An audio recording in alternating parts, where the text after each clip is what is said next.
Welcome to RTV. నేను మీ గయాజ్ని. Army జవాన్ పగడాల రవి అదృశ్యమైనటికి 36 రోజులు గడుస్తున్నా ఇంతవరకు అతని ఆచూకీ లేదు. జిఎస్ఎల్ మెడికల్ ఇన్స్టిట్యూషన్స్ మరియు కిమ్యూ ఇంటర్నేషనల్ యూనివర్సిటీ భాగస్వామ్యంతో ఇండియన్ అలైన్డ్ ఎంబీబీఎస్ కోర్స్ అడ్మిషన్లు అందిస్తోంది నియో. ఆ కుటుంబ సభ్యులు తిరగని చోటు లేదు. ఎమ్మెల్యేని కలిచారు, రకరకాలుగా పోలీస్ అధికారుల వద్దకు వెళ్ళి వాళ్ళ గోడును వినిపిస్తున్నారు. అయితే ఈరోజు వింజమూరులో ఓ కార్యక్రమానికి వచ్చిన మాజీ ఉపరాష్ట్రపతి మన నెల్లూరు ముద్దుబిడ్డ ముప్పవరపు వెంకయ్య నాయుడిని కూడా కలవడం జరిగింది. వెంకయ్య నాయుడు దీన్ని ఇంతకు ముందు నుంచే ఆయన స్పందించడం జరిగింది, వీళ్లకు ధైర్యం చెప్పడం జరిగింది. అయితే ప్రస్తుతం ఈరోజు వెంకయ్య నాయుడిని కూడా కలవడం జరిగింది. అయితే వెంకయ్య నాయుడు కూడా వీళ్లకు భరోసా ఇచ్చారు. ప్రస్తుతం పగడాల రవి సతీమణి ఉన్న ఆమెతో మాట్లాడదాం. మా వెంకయ్య నాయుడు కలిశారు, ఎలాంటి భరోసా ఇచ్చారు, మీకు ఎలాంటి నమ్మకం? నమస్తే సార్.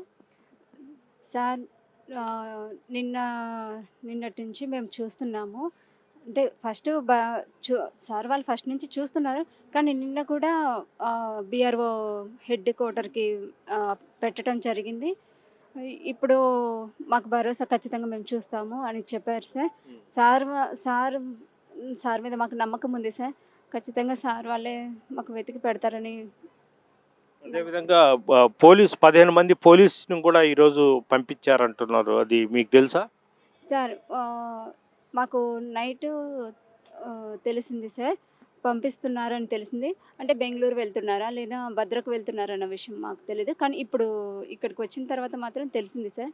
బెంగుళూరు వెళ్ళారని తెలిసింది సార్. ఒకటి అంటే ప్రధానంగా మీకు ల్యాండ్ గొడవ ఒకటి ఉంది ఊళ్ళో. అసలు ల్యాండ్ గొడవ ఏంటి, మీకు అనుమానాలు ఏమిటి? సార్ ల్యాండ్ గొడవ అంటే సార్ నేను ఫస్ట్ టైం కూడా చెప్పాను సార్.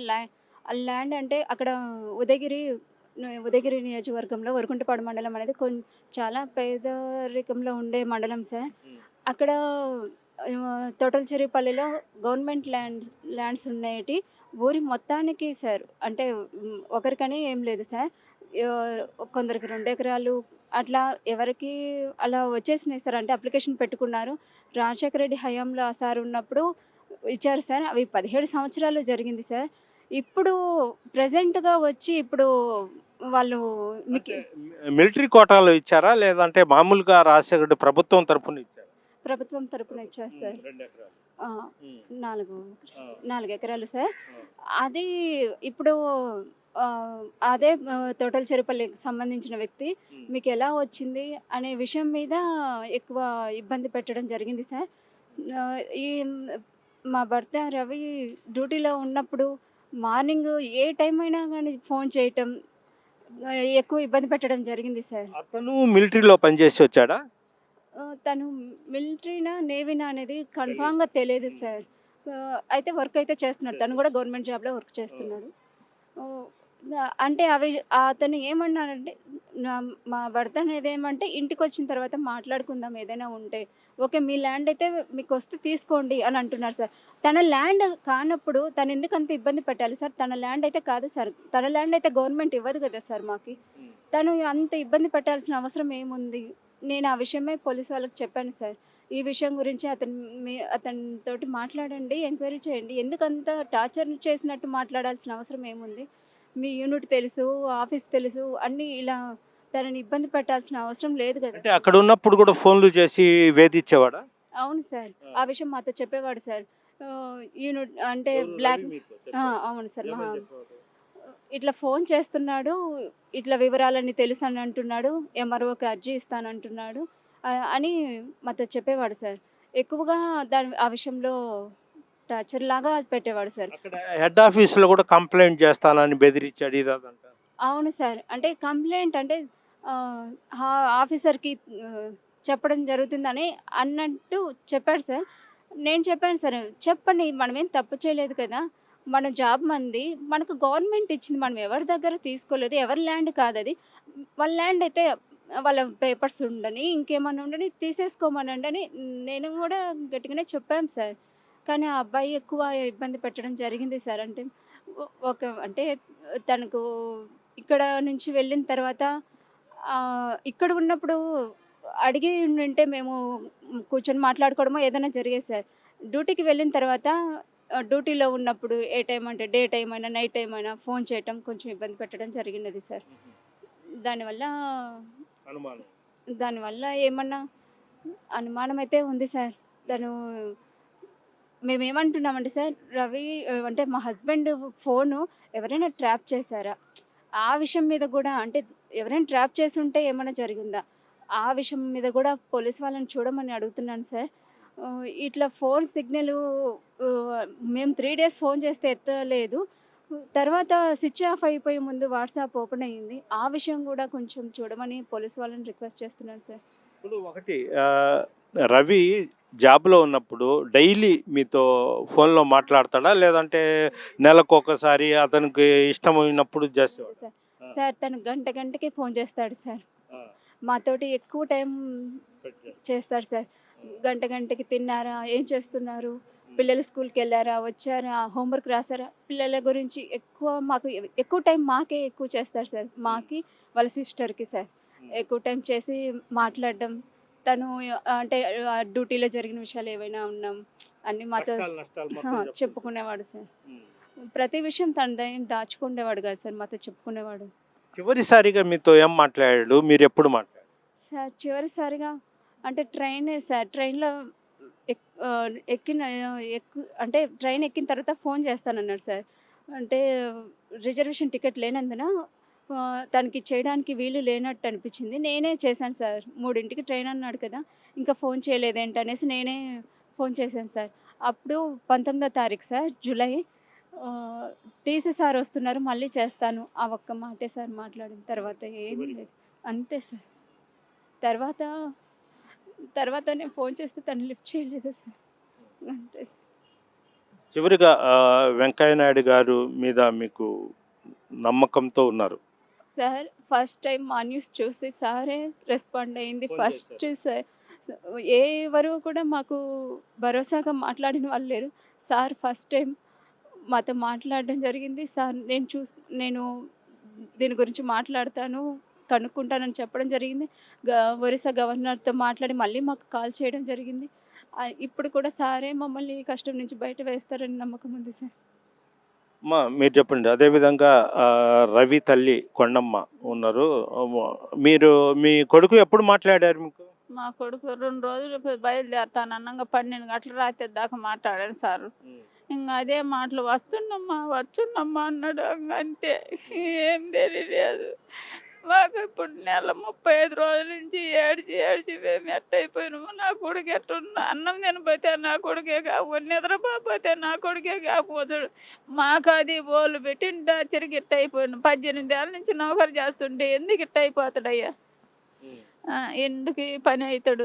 ఎవరు రోజు మీతో మాట్లాడతారా? రోజు ఒక పూట ఆయన మాట్లాడతాడా? నైట్ మాట్లాడతారు సారు. నేను పగులు గడ్డికి బడ్డికి పోతా. నైట్ మటుకు రోజు మాట్లాడతాడు. నాతో మాట్లాడింది వాడు వాళ్ళ భార్య పిల్లలతో మాట్లాడి నాతో ఒకటి అయ్యానైనా మాట్లాడతాడు.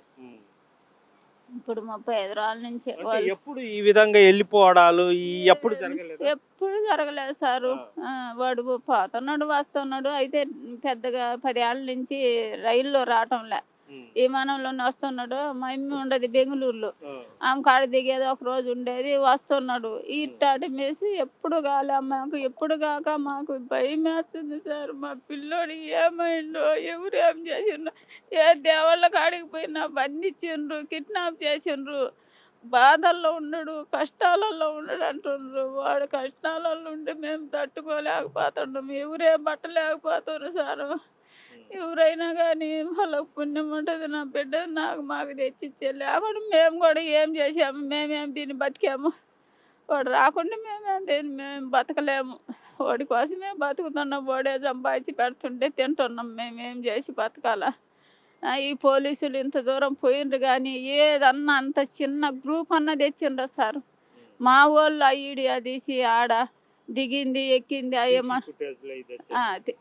వాళ్ళు మా వాళ్ళు తెచ్చిండ్రు కానీ మీరు పెద్ద పెద్ద పదవిలో ఉన్నోళ్ళు మిమ్మల్ని ఆ ఈడగాలు అవి చూడమంటే ఎందుకు చూడరు? వాళ్ళైనా లోడ్ అయి తీసేసినా కూడా వాళ్ళు పోలీసు వాళ్ళు అడిగితే తీకుంటుంటారా? ఒక్క గ్రూప్ అన్న తెచ్చిండ్రా? వాళ్ళు తెచ్చిందైనా కానీ ఈడి అయినా తీసుకున్నారా? ఈడియా మా వాళ్ళు ఈడియా వాళ్ళకి లేదంట. మేము ఊరకు సెల్లులు అయితే పెడతాం, మీకు ఇచ్చేదానికి లే. వాళ్ళు అదైనా కానీ తీసి చూపించండ్రా. ఏమన్నా తీసుకొని వచ్చిండ్రా. మాకు ఖర్చు తప్పితే ఒక్క గ్రూప్ తెచ్చినాము. చాలా ఖర్చు చేసినట్టున్నారుగా. చాలా ఖర్చు అయింది సారు. అన్నీ మేమే పెట్టినాము, తిన్ను ఉన్ను అంతా పెట్టినాము. ఏమన్నా పెట్టినా కానీ ఎవరో ఒకరు వాళ్ళు కష్టాలలో ఉండరు లేని బేదోళ్ళు లేని ఎవరో ఒకరు పెట్టిండ్రులే. పెడితే పెట్టినందుకు ఏమన్నా ఫాయిదా ఉండదా? ఒక్క రవ్వ అన్న ఏమన్నా తెచ్చిండ్రా?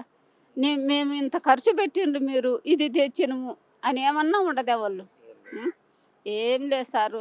ఏ కాడికి ఆ నాయన ఆ వంకాయ దయ వల్ల ఆ నాయన దయ వల్ల నా బిడ్డలు కాపాడితే ఎంత చాలు తండ్రి. ఏడున్నా ఏడ కిడ్నాప్ చేసినా ఏం చేసినా కానీ వాడు లేకుంటే మేము బతకలేము, మేమేం తిని బతికాము. లేకుంటే అంతమంది తెచ్చుకొని తాగి చచ్చిపోవాల్సిందే మేము పిల్లలు తల్లులు. కొడుకు కోసం నెల రోజుల నుంచి గుళ్ళ చుట్టూ తిరుగుతున్నారంటగా. తిరుగుతున్నాం సారు, గుళ్ళ చుట్టూ తిరుగుతున్నాము. ఏడాడ ఫస్ట్ నీళ్ళు చెప్పేవాళ్ళు కాడికి పోతున్నాము, దేవతల కాడికి పోతున్నాము. అంత లెక్కలా తిరిగి ఇదే ప్రకారం ఎవరి కాడికి పోయినా కానీ కిడ్నాప్ చేసిండ్రు, బాధల్లో ఉండడు, కష్టాలలో ఉండడు. నా కొడుకుని ఏం చేసిండ్రో ఏమో. ఆ వాళ్ళు ఆ ఫోన్ ఎత్తని ఇద్దరే చేసి ఉంటారయ్యా. ఇద్దరు ఫోన్ ఎత్తలేదంట. వాళ్ళే పాలయ్యిండ్రు. ఆడికి పోయినా కానీ వాళ్ళే వెనుకిడుతున్న వాళ్ళే ఇటు చేసినారు అంటుండ్రు. ఆ దేశం పోతే ఆ దేశంలో ఎవరో మిస్ అయితే ఓయమ్మ రాడమ్మా ఈ చాలా మంది అట్నే మిస్ అయినది అంటున్నారు. మాకు గుండెలు పగిలిపోతున్నాయి నాయన. మా పిల్లలు రాకుండా మేమేం చేసామా, మేమేం తినేమా, ఇది ఏం కరం నాయన. అప్పులు చప్పులు తెచ్చి ఇంత డబ్బులు పెడితే ఏది తెలియకపోయినాయని మేము ఈ రెయ్యి పగులు ఏడిసి ఏడిసి అల్లాడుతూ ఉన్నాము దేవుడికి. ఏ దేవుడు మాకు కనికరం చేయలే. ఇంకా ఆయన దయ వల్ల ఆయన ఏమన్నా చేసేసేయని. ఇప్పుడు వెంకయ్యనాయుడు గారిని కలిశారు కదా, ఎట్లా మీకు భరోసా ఇచ్చారా? ఇచ్చింది సార్. చూస్తున్నామమ్మా అన్నాడు. ఇంక అందరం మాట్లాడడానికి ఆడుంటుంది ఆయనకు. చూస్తామమ్మా చూస్తున్నాం అన్నాడు. ఆయన ఇంత ముందు కూడా ఫోన్ చేసి ధైర్యం చెప్పారు కదా మీకు? చెప్పిండు, నాకు చెప్పిండంట. చెప్పిండు సార్. ఆయన దయ వల్ల ఎట్నో కట్ట చేసి నా బిడ్డను కాపాడితే అంతే చాలు చాలు. లేకుంటే మేము ఏం దీన్ని బతకాలి సార్. ఒకే కొడుకా? ఇంకొక కొడుకు ఉన్నాడు సార్. ఏం చేయాలో మా దగ్గర నాది అట్టన్నా లేవు. వాళ్ళు బాల కుటుంబం, చిన్న బిడ్డలు, వాళ్ళు ఏమి ఆ పిల్లలు బడిలేక బాను కూడా పాఠం లేదు సార్. పాఠం అందరూ అడుగుతారంట, మీ నాయన్ని కిడ్నాప్ చేసి నన్నే మీ నాయన ఎప్పుడు వచ్చాడు, మీ నాయన లేడని ఏడుచా ఉంటే వాళ్ళు మేము బామని ఏడుచావును సార్. ఇంట్లో నుంచి బయటికి పోవటం లే. ఎంత గదివినా కానీ వాళ్ళు బాటం మేము బాము. మాకు అందరూ ఎగతాళి చేస్తున్నారు, అందరూ అడుగుతున్నారు. ఏం చేయాలి సార్? మేము ఏమి చెప్పలేకపోతున్నాం నాయన. మాకు ఫస్ట్ నుంచి మాకు ఫోన్ చేసినాడు. వెంకయ్య నాయుడు ఫోన్ చేశారు, మాట్లాడారు. నేనున్నా మీకు ఎటువంటి ఇబ్బంది ఏం లేదని చెప్పారు. ఇప్పుడు వరకు ఫస్ట్ రెండోసారి వెంకయ్య నాయుడు పంపించారు. 6 మందిని పంపించి చూపించారు. మళ్ళీ ఇప్పుడు కూడా 15 మందిని పంపించారు. ఇక్కడ మాట్లాడి మేము ఇంజమూరు కాలేజీ దగ్గరికి వచ్చి మాట్లాడాం. వెంకయ్య నాయుడు పిఏ గారు మాకు ఫోన్ చేసి పరామర్శించేదానికి రమ్మని, అమ్మ నేను అంత దూరం రాలేను, మీరు ఒక్కసారి వచ్చిపోండి అమ్మ అంటే మేము ఇక్కడ తీసుకొని వచ్చాను. పాడాల రవి వాళ్ళ మిస్సెస్, అదే మా చెల్లెలు, మా అత్తగారిని తీసుకొచ్చినాము. ప్రజెంట్ ఏంటంటే మాకు ఎవరి మీద నమ్మకం లేదు, ఒక వెంకయ్య నాయుడు సార్ మీద నమ్మకం. ఎందుకంటే ఫస్ట్ నుంచి వెంకయ్య నాయుడు గారే ఫాలో చేస్తున్నారు ఈ విషయాన్ని. ఇంతవరకు ఎవరు పట్టించుకోవట్లేదు. ఒక వెంకయ్య నాయుడు వల్లే జరుగుద్దని మా నమ్మకం కూడా. మేము దానికోసమని ఇంత దూరం వచ్చాము. నేను ఎప్పుడు ఎక్కడ తిరిగాను, ఇప్పుడు వరకు ప్రస్తుతానికి వచ్చింది వెంకయ్య నాయుడు కోసమే వచ్చాను. నేను రావటం జరిగింది. మాకు వెంకయ్య నాయుడు మీద నమ్మకం ఉంది. వెంకయ్య నాయుడిని కూడా కలవటం జరిగింది. కాకపోతే అక్కడ మాట్లాడేదానికి ఒక 2 నిమిషాలు టైం వచ్చింది, మాట్లాడాము, వచ్చేసాము, డయాస్ దిగేసి వచ్చేసాము.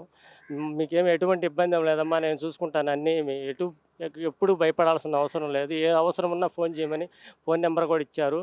ఫోన్ కూడా చేస్తున్నాం మేము. ఫస్ట్ నుంచి వాచ్ చేసేది కూడా వెంకయ్య నాయుడు మాత్రమే. ఇప్పుడు వరకు జరిగిందంతా వెంకయ్య నాయుడు వల్లే జరుగుతుంది. ఎంత దూరం పోయినా కానీ రాత్రి 15 మంది టీంను పంపించారు బెంగళూరు, వెంకయ్య నాయుడు వల్లే జరిగింది. అది కూడా మేము వెంకయ్య నాయుడిని నమ్ముతున్నాం. ఇంతవరకు ఎవరిని నమ్మలేదు, ఎవరు మాకు ఇంతవరకు ఏం చేయలేదు.